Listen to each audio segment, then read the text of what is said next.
Hi అండి. అందరికీ నమస్కారం. Welcome to talks with me. ఎలా ఉన్నారండి అందరూ? నేనైతే చాలా అంటే చాలా బాగున్నాను. మీరందరూ కూడా ఇంకా బాగుండాలని మనస్ఫూర్తిగా కోరుకుంటున్నాను. ఇవాల్టి వీడియోలో ఆల్మోస్ట్ సెలవులు ఎండింగ్కి అయితే వచ్చేసాయి కదండి. ఇంకొక 10-15 రోజుల్లో స్కూల్ అయితే తీసేస్తారు కదా. మరి స్కూల్ ఫీజు కోసం నేను ఏ విధంగా బడ్జెట్ ప్లాన్ వేసుకున్నాను అనేది మీ అందరికీ షేర్ చేద్దాం అనుకుంటున్నానండి. అందరికీ ఇలానే ఖర్చులు ఉండాలని ఏమీ లేదండి స్కూల్ ఫీజు విషయంలో. ఎందుకంటే స్కూల్ ఫీజు అనేది అందరికీ ఒకేలాగా ఉండకపోవచ్చు. మేమైతే స్కూల్స్ ఓపెన్ అయ్యేసరికి ఇలా స్కూల్ కోసం అని చెప్పేసి ఒక చిన్న బడ్జెట్ ప్లాన్ లాంటిది వేసుకుంటూ ఉంటామన్నమాట. సాధారణంగా ఎవరికైనా సరే జూన్ 1 నుండి జూన్ 12వ తారీఖు లోపల స్కూల్స్ అనేవి ఓపెన్ అవుతూ ఉంటాయి కదండి. సెలవులకు వెళ్ళిన వాళ్ళందరూ కూడా ఆల్మోస్ట్ జూన్ నెల నాటికి ఇంటికి వచ్చేలానే చూసుకుంటూ ఉంటారు కదా. జూన్లో మనకి ఎలాగైనా సరే స్కూల్ ఖర్చులు అధికంగానే ఉంటాయండి. ఒకసారి స్కూల్ ఓపెన్ అయ్యింది అని అనుకునే లోపే మనకి స్కూల్ ఓపెన్ అవ్వక ముందే మనకి బుక్స్ అనేవి ఇస్తూ ఉంటారు స్కూళ్ళల్లో.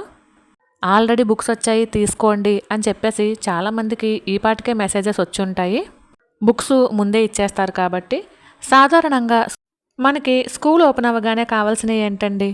బుక్స్, అలానే బుక్స్ పెట్టుకోవడానికి బ్యాగ్, వాటర్ బాటిల్, క్యారేజ్, మళ్ళీ క్యారేజ్ పెట్టుకోవడానికి ఒక బ్యాగ్, అలానే షూల్లో మళ్ళీ 2 కదండి, వైట్ షూ, బ్లాక్ షూ, అలానే యూనిఫాము, అలానే స్టేషనరీ వస్తువులు, బాక్సులు, స్కేళ్ళు, ఎరేజర్లు, రబ్బర్లు, పెన్నులు, పెన్సిళ్ళు, అట్టలు, మళ్ళీ పుస్తకాలు కొన్న తర్వాత పుస్తకాలు కట్టలు, వాటికి స్టిక్కర్లు, ఇలా ఎన్ని ఉంటాయండి. ఇవి కాక ఫస్ట్ టర్మ్ ఫీజు, బస్ కనుక ఉంటే బస్ ఫీజు, ట్యూషన్ కనుక ఉంటే ట్యూషన్ ఫీజు, ఇలా మనకి జూన్ నెల రాగానే ఖర్చులు కొంచెం అధికంగానే ఉంటాయండి. మేమైతే జూన్ నెలలో ఫస్ట్ టర్మ్ ఫీజు, అలానే బస్ ఫీజు, ట్యూషన్ ఫీజు, అలానే బుక్స్ కంపల్సరీ తీసుకుంటామండి. ఆల్మోస్ట్ ఎవరైనా ఇవే కదండి చేసేది. ముందు బుక్స్ తీసుకోవటము, అలానే ఫస్ట్ టర్మ్ ఫీజు కట్టడము, అలానే పిల్లలకు కావాల్సిన వస్తువులన్నీ తీసుకోవడము, ఇంతే కదా. మేము ఎలా ప్లాన్ చేస్తామంటే, ఫస్ట్ అయితే మేము బుక్స్ బ్యాగ్ ఉంటుంది కదండి, అది బాగా లేదు, చిరిగిపోయింది, లేదా కుట్టించడానికి కూడా వీలవ్వదు, అలా ఉన్నప్పుడు మాత్రమే మేము బుక్స్కి బ్యాగ్ కొంటామండి. లేదంటే మ్యాక్సిమం బ్యాగ్ అనేది కొనము. పైగా మా పాప చాలా నీట్గా ఉంచుకుంటుందండి బుక్స్ బ్యాగ్.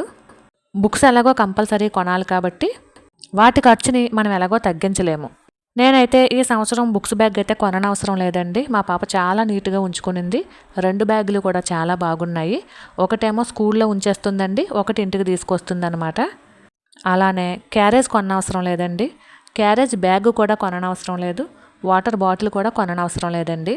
ఆల్మోస్ట్ 4 ఇయర్స్ అవుతుందండి క్యారేజ్ తీసుకొని, స్టీల్ది 2 బాక్సులు ఉంటాయి కదా, అదనమాట. చాలా బాగా మన్నుతుందండి. స్టార్టింగ్ తెలియనప్పుడు నేను పైన ప్లాస్టిక్తో చేసి అడుగున స్టీల్తో కొంచెం వేడిగా ఉంటాయి అని చెప్పేసి బాక్సులు వచ్చే చూసారా, అవే తీసుకునేదాన్నండి.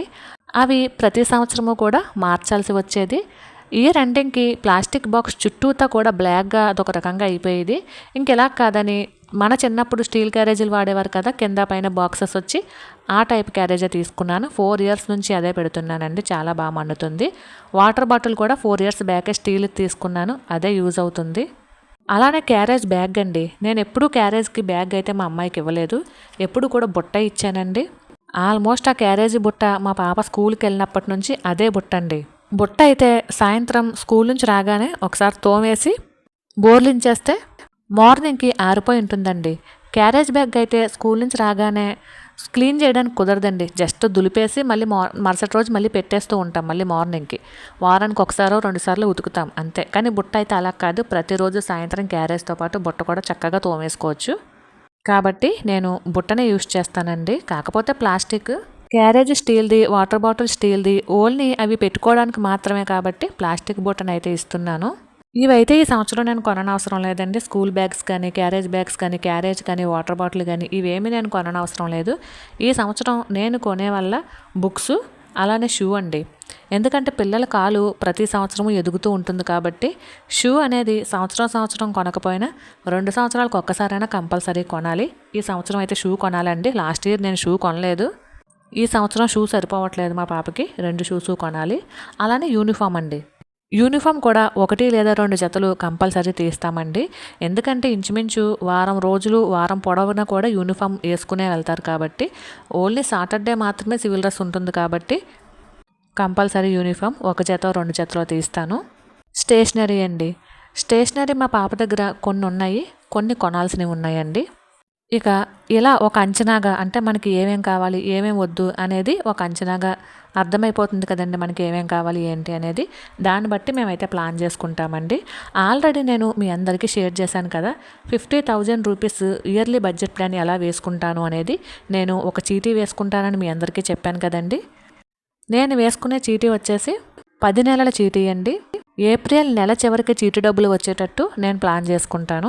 ఎందుకంటే తర్వాత మనకి వేసవికాలం స్టార్ట్ అవుతుంది కాబట్టి నెల సరుకులు, అలానే స్పెషల్ డేస్ అంటే పుట్టినరోజని, పెళ్లి రోజని, పండుగలని, పూజలని ఇలాంటప్పుడు డబ్బుల కోసం వెతుక్కోకుండా ఈ 50,000లోనే ఇయర్లీ బడ్జెట్ ప్లాన్ అనేది వేసుకుంటాను. ఆల్రెడీ మీ అందరికీ షేర్ చేశానండి. బడ్జెట్ ప్లాను షేర్ చేశాను, అలానే నిల్వ సరుకులు నేను ఏమేమి వేయించుకుంటాను అనేది కూడా మీకు షేర్ చేశాను కదా. నిల్వ సరుకులకు సంబంధించినటువంటి అమౌంట్ అయిపోయింది, అంటే ఇయర్లీ బడ్జెట్ ప్లాన్ అనేది అది అయిపోయిందండి. స్పెషల్ డేస్కి కూడా ఆల్రెడీ నేను తీసి పెట్టుకున్నాను కదండి. బర్త్డేకి, అలానే మ్యారేజ్ డేకి అన్నిటికీ కూడా నేను మనీ అయితే తీసి పెట్టుకున్నాను. మీ అందరికీ కూడా షేర్ చేశాను కదా. అలానే మా వారు ₹1,00,000 చీటీ వేస్తారండి ప్రతి సంవత్సరము కూడా. మే చివరికి వచ్చేటట్టు ₹1,00,000 చీటీ అనేది వేస్తారు. అది కూడా ఇయర్లీ బడ్జెట్ ప్లాన్కే యూస్ చేస్తామండి. మే 20వ తారీఖు చీటీ డబ్బులు వచ్చేటట్టు మా హస్బెండ్ అయితే ప్లాన్ చేస్తారండి. ₹1,00,000 చీటీ అండి, అది కూడా 10 నెలల చీటీ. ఇంచుమించు ఆగస్ట్ నెలలో మొదలు పెడితే మనకి మే నెలాఖరికి చీటీ డబ్బులు వచ్చేటట్టు అవుతుందన్నమాట.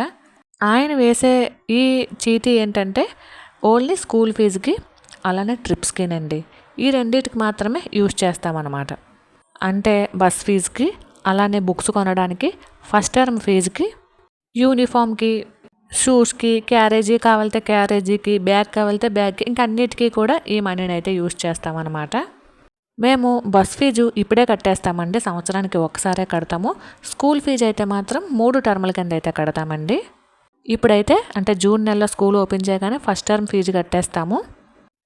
ఎలాగో చీటీ డబ్బులు ఉంటాయి కదండి, వాటితో కట్టేస్తామన్నమాట. అలానే ట్రిప్స్కి అండి, మా బావకి ఏంటంటే జర్నీ చేయడం బాగా ఇష్టం అనమాట. ముఖ్యంగా కార్ జర్నీ అంటే బాగా ఇష్టపడతారండి ఆయన. ఎక్కువ శాతం మేము ట్రిప్స్కి, టూర్స్కి వెళ్ళేది కార్ మీదేనండి. డ్రైవింగ్ కూడా ఆయన సింగిల్ డ్రైవింగే, చాలా బాగా డ్రైవింగ్ చేస్తూ ఉంటారు. ఆయనకి ప్యాషన్ అని చెప్పచ్చు. మేమైతే కార్ మీదే తమిళనాడు మొత్తం తిరిగామండి, కేరళ మొత్తం తిరిగాము. అలానే కొడైకెనాల్, మున్నార్ ఇలా రకరకాల ప్లేసెస్కి కార్ మీదే జర్నీ చేసామండి. కాబట్టి ట్రిప్స్కి వెళ్ళినప్పుడు డీజిల్ ఖర్చులు కానీ కొంత అమౌంట్ అయితే తీసుకుంటామన్నమాట. ట్రిప్స్ అంటే లాంగ్ ట్రిప్సే కాదండి, ఇక్కడ నుంచి అమ్మమ్మ వాళ్ళ ఇంటికి వెళ్ళాలన్నా సరే మనము కారుకి డీజిల్ అది కొట్టించాలి. లేదా ట్రైన్కి వెళ్తే కనుక టికెట్లు అవి తీయాలి. అనుకోకుండా ఏవైనా చిన్న చిన్న ఫంక్షన్లు తగిలినా సరే మనం ఊరికి వెళ్ళాల్సి వస్తుంది. అలాంటప్పుడు కూడా ట్రైన్కి టికెట్స్ తీసుకున్నా లేదా కారు జర్నీ చేసినా సరే మనకి అమౌంట్ అయితే కావాలి కదండి. అప్పటికప్పుడు సడన్గా ఊరికి వెళ్ళాల్సి వచ్చినా, ఏవైనా ఫంక్షన్లకు వెళ్ళాల్సి వచ్చినా ఇబ్బంది లేకుండా ముందే ప్లాన్ చేసుకుంటామన్నమాట. అది ట్రైన్ టికెట్స్కైనా కానివ్వండి, లేదంటే కార్లో డీజిల్కైనా కానివ్వండి. మేమైతే ట్రిప్స్కి, టూర్స్కి, విలేజెస్కి వెళ్ళడానికి ఈ మనీనే యూజ్ చేస్తామండి. అందరికీ ఇలానే ఉండాలని లేదండి, మేము ఇలా ప్లాన్ చేస్తాము అని చెప్పేసి చెప్తున్నాను అంతేనండి. ఇంచుమించు ప్రతి సంవత్సరము కూడా 2 చీటీలు వేస్తామండి. ఇంచుమించు ఇలానే ప్లాన్ చేస్తూ ఉంటాము. ఎందుకంటే స్కూల్ ఫీజు అనేది ప్రతి సంవత్సరము కామనే కదండి. అలానే ఊరు వెళ్ళడం కూడా ప్రతి సంవత్సరము కామనే.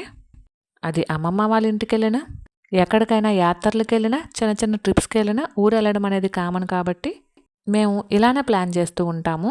ఇలా చేయడం వలన ఏంటంటే స్కూల్స్ ఓపెన్ అవునప్పుడు డబ్బుల కోసం ఇబ్బంది పడకుండా ఉంటామండి. లేదంటే డబ్బుల కోసం తడుముకోవాల్సి వస్తుంది. ఎందుకంటే చాలా వరకు మే నెల, జూన్ నెల అనగానే ఎక్కువగా మనం జర్నీలు ఎక్కువ ఉంటాయి కదా. అంటే అమ్మమ్మ వాళ్ళ ఇంటికి వెళ్ళటం, నానమ్మ వాళ్ళ ఇంటికి వెళ్ళటం ఇవి ఎక్కువ ఉంటాయి కాబట్టి. అలానే పిల్లలకి కరాటే నేర్పించే వాళ్ళు ఉంటారు, సంగీతం నేర్పించే వాళ్ళు ఉంటారు, ఇతర గేమ్స్ కానీ డాన్స్ కానీ ఇలాంటివి నేర్పించే వాళ్ళు కూడా ఉంటారు. వాటికి కూడా మన పర్స్ నుంచే మనీ తీయాలి కాబట్టి ప్రతి దానికి కూడా ఒక చిన్న ప్లానింగ్ వేసుకున్నాం అనుకోండి, మనకి మనీ అనేది ఎప్పుడు ఎక్కడ ఎలా ఖర్చు అవుతుంది అనేది ఖచ్చితంగా తెలుస్తుందండి. నేను ఆల్రెడీ మీ అందరికీ షేర్ చేశాను కదా! మే నెలలో 3 సార్లు మేమైతే బడ్జెట్ ప్లాన్ కంపల్సరీ వేసుకోవాలి అని చెప్పేసి. ఇదేనండి మా 3వ విడత బడ్జెట్ ప్లాన్ అనేది. మరి మీ అందరికీ అర్థమయ్యేటట్టే చెప్పాను అనుకుంటున్నాను. మరి మీరు ఎలా ప్లాన్ చేస్తారు అనేది నాకు కామెంట్ సెక్షన్‌లో తెలియజేయండి. మరైతే ఇదేనండి ఇవాల్టి వీడియో. ఈ వీడియో కనుక మీకు నచ్చినట్లయితే please like, share and subscribe. మరొక వీడియోతో మళ్ళీ కలుసుకుందామండి. అంతవరకు ఉంటాను. Thank you for watching. Bye.